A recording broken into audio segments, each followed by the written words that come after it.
వ్యక్తిత్వ హననానికి ఒక వేదికగా చేశారు.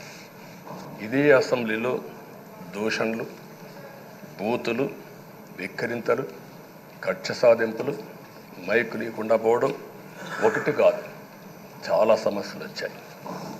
అదే సమయంలో ఫస్ట్ టైం వచ్చిన ఎమ్మెల్యే బాధ్యతారాహిత్యంగా 6-7 సార్లు గెలిచిన ఎమ్మెల్యేని వెక్కిరించడం, బూతులు తిట్టడం, చాలా వల్గర్గా ప్రవర్తించే పరిస్థితికి వచ్చారు.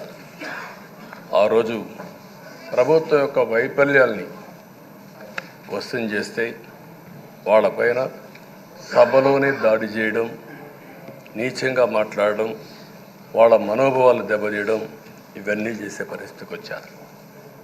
ఇక్కడుండే నాయకులు నేను చూశాను.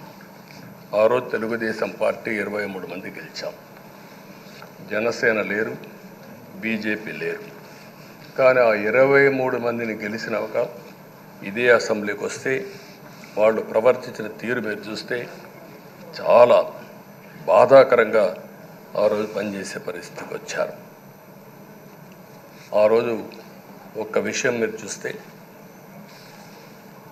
నేను కూడా ఇదే హౌస్లో చాలా బాధపడిన సందర్భం రోజు ఉంది.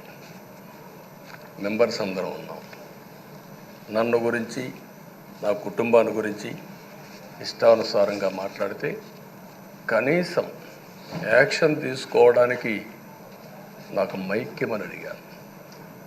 మేము నిరసన తెలియజేసి ఎడతామని మైక్ అడిగితే మైక్ ఇవ్వలేదు. ఇవ్వకుండా మీరు చూస్తే మామూలు సంఘటన కాదు. ఆ రోజు నేను ఒక మాట చెప్పాను, ఇది గౌరవ సభ కాదు, మీరు నాకు మైక్ కూడా ఇవ్వడం లేదు.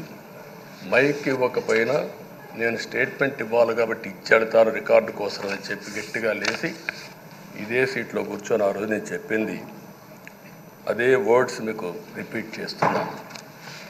నేను స్టేట్మెంట్ ఇవ్వాలనుకున్నాను, మీరు మైక్ ఇవ్వకుండా చేశారు. అయినా నాకు బాధ లేదు. మళ్ళీ చెప్తున్నా, ముఖ్యమంత్రిగానే ఈ హౌస్కు వస్తాను తప్ప అదర్వైజ్ రాజకీయాలు అవసరం లేదు. ఇది ఒక గౌరవ సభ కాదు. ఇలాంటి గౌరవ సభలో నేనుండనని మరొక్కసారి చెప్తూ మీకు నమస్కారం.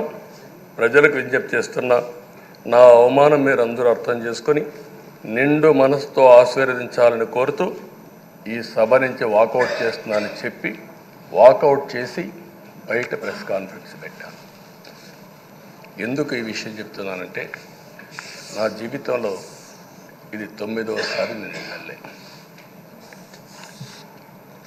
ఈ రాష్ట్రంలో తెలుగు జాతిలో నాకు వచ్చిన అవకాశాలు ఏ నాయకుడికి రాలేదు. 14 సంవత్సరాలు ముఖ్యమంత్రిగా పనిచేశాను. ఇప్పుడు మళ్ళీ ముఖ్యమంత్రి అయ్యాను. 15 సంవత్సరాల పొజిషన్ పార్టీ